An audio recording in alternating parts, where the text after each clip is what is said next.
I am Oliver Green, and I am half of a group for change, and I'm bringing you, that's right, you, another edition of the 100-Day Video Challenge, day 62.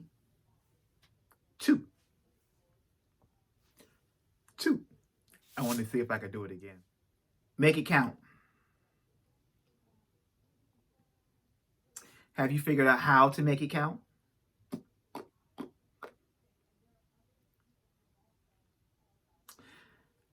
I did a post today on my personal Facebook page, and it was surrounded around men's mental health. Men's Mental Health Month is in June, so it is past. And I don't think, unless it's a prominent person that it affects, that we hear too much about it. But I could be wrong. I've had days where I've felt less motivated than most, or less motivated than what I normally am. I've had days where I felt anxious.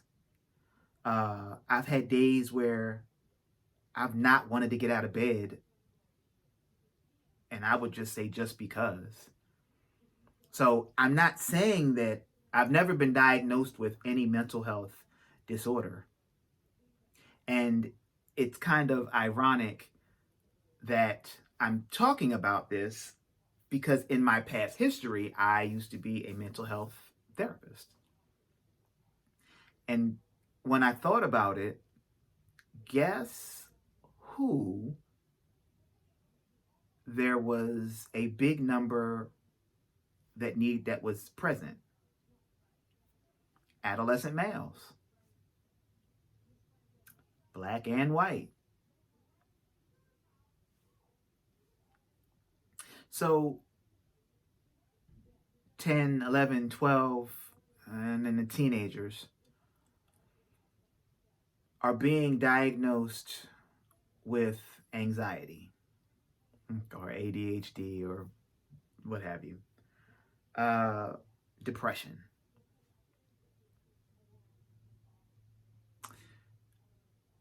But that's on the adolescent level.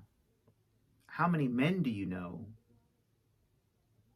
that have been open and honest with you about having a mental health disorder?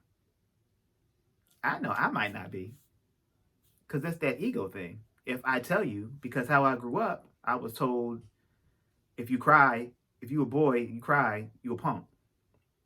So you weak.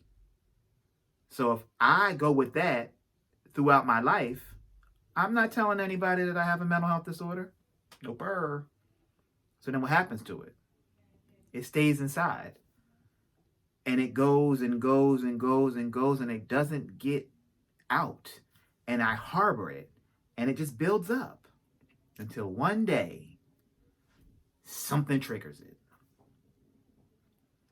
Men are less likely than women to seek help for depression, substance abuse, and stressful life events because it's not the social norm. We downplay systems, men, and we don't like to talk. So if society says no, and I don't like to talk, and I'm downplaying the symptoms, how does it get out? How is it that these issues go from being stuck inside and me allowing myself, and myself meaning the men watching this, to get help? So one of the alarming things that I read was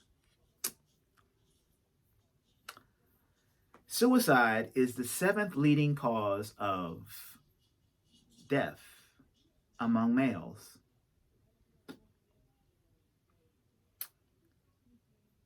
In 2010, almost 4,000 Americans died of suicide, and over 1/3 of those, 79%, were men. So, when was the last time that you truly asked a male that you know, and that goes for men or women, how's your mental health? I'll be honest, I haven't. I had never called nobody and say, dog, your mental health good? It wasn't something that I didn't grow up thinking about doing that. But don't pick up the phone and call and then not listen. Don't ask somebody when you're standing in front of them and don't listen for the nonverbal cues that they may give you. So it's a really big order, but sometimes listening to what is not being said is just as powerful as them responding. So I need you to be able to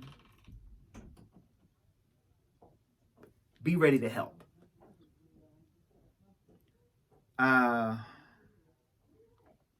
Mental health issues in males, it's a thing. It's not just a June thing, it's a thing. In order for it to be a thing that doesn't just come out in June, in order for it to be a thing that doesn't just come out if it happens to a celebrity, we need to bring awareness to it by asking those who we know, how is your mental health? And when we can get our mental health together and be open, honest, and transparent that there may be something wrong, we will be able to make it count. I am Oliver Green, and I am half of Regroup for Change, and I'm bringing you, that's right, you, another edition of the 100-Day Video Challenge. Day 61.